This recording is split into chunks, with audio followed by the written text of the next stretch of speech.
Я сьогодні буду садити фасольку, одну розовеньку і одну біленьку. Для цього потрібна земля і вода.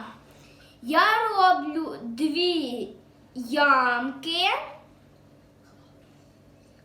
і кладу там одну біленьку фасольку і одну розовеньку. Загортаю.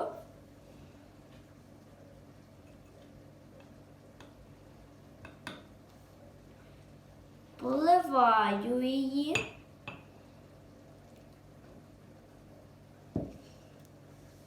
І буду спостерігати за її ростом. Всім привіт моїм однокласникам і Оксані Степанівні.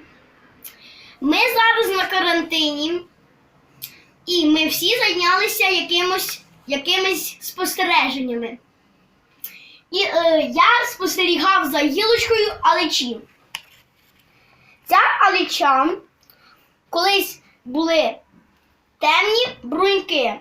От такі от, малесенькі. Потім бруньки розкрилися,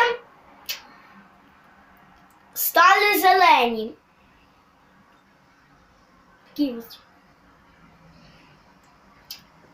Потім із них розкрилися квіти. А потім розпустилися листочки. Як ви бачите.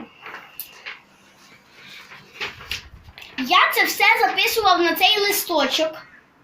Ми за алечою спостерігали, за цибулею, за фасолею, за часником, за березою і за гілочкою вишні. Всім па-па і бажаю вам доброго дня!